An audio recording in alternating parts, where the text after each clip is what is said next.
Do you want your brand or product to create trust, authentication, and stand out from the crowd or competitors? A way to do that is to take your brand to TV, the platform all people look forward to and still believe in. Next, I will share a few tips with you so you can get the As Seen on TV label. First, you will have to develop a pitch. Make sure your pitch is unique and insightful. This pitch needs to be all about your brand and why is your brand important for television.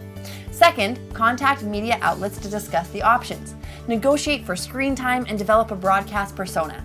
Practice how you want people to get to know you on TV. Remember, TV is all about entertainment. Make sure you deliver your message with enthusiasm. You can prepare for this by practicing in front of the mirror or recording yourself.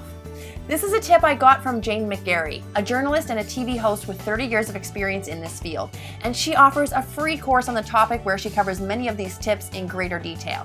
So make sure you check her out, janemcgarry.com. Getting on TV isn't as hard as you think. Get your product on TV and watch your business grow. Follow these steps and I'm sure I will be seeing you on TV soon. This was it for today. Until the next one.